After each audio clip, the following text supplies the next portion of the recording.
আসসালামু আলাইকুম বন্ধুরা। শুরু করছি পরম করুণাময় আল্লাহ তাআলার নামে, যিনি সমস্ত কিছুর উপর ক্ষমতাবান, রহমতওয়ালা এবং মেহেরবান। রাব্বি ইশরাহ লি সাদরি ওয়া ইয়াসসির লি আমরি ওয়াহলুল উকদাতাম মিন লিসানি ইয়াফকাহু কাওলি।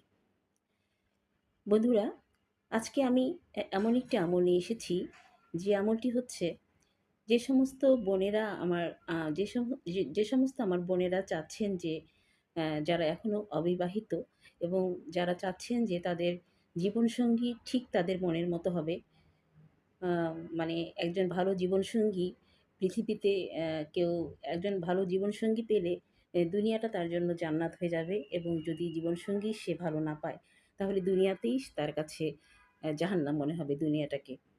সো বন্ধুরা, আমার যে সমস্ত বোনেরা এক্সপেক্ট করেন যে তারা তাদের মনের মতো জীবনসঙ্গী মহান আল্লাহ পাক তাদের মিলিয়ে দিবেন, ঠিক যেমনটি তারা চান, তাহলে একটি আমল করতে হবে।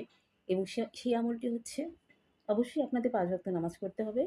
না হলেও আপনারা আ যতটুকু পারবেন নামাজ পড়ার চেষ্টা করবেন, এবং আ বাদ এশা নামাজ শেষে আ ১ম দিন আপনি হাজতের নামাজ পড়বেন ২ রাকাত, তারপরে আর পড়তে হবে না। আ আপনাকে ১১ বার ২ রাকাত সালাতুল হাজতের নামাজ পড়ে ১১ বার দুরুদে ইব্রাহিম পাঠ করতে হবে। এরপর আল্লাহ পাকের একটি পবিত্র সিফাতি নাম ইয়া লাতিফু, ইয়া লাতিফু আপনাকে ২০০ বার পাঠ করতে হবে। তারপর আবারও ১১ বার দরুদ ইব্রাহিম পাঠ করে আপনার আল্লাহ পাকের কাছে আপনার মনের কথা বলতে হবে। এভাবে কন্টিনিউ করে যান।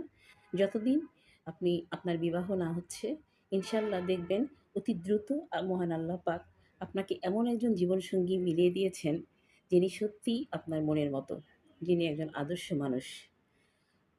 সো বন্ধুরা, আমার এই ভিডিওটি ভালো লাগলে অবশ্যই লাইক করবেন, শেয়ার করবেন এবং সাবস্ক্রাইব করবেন। ভালো থাকবেন সবাই। আসসালামু আলাইকুম। শুকরিয়া।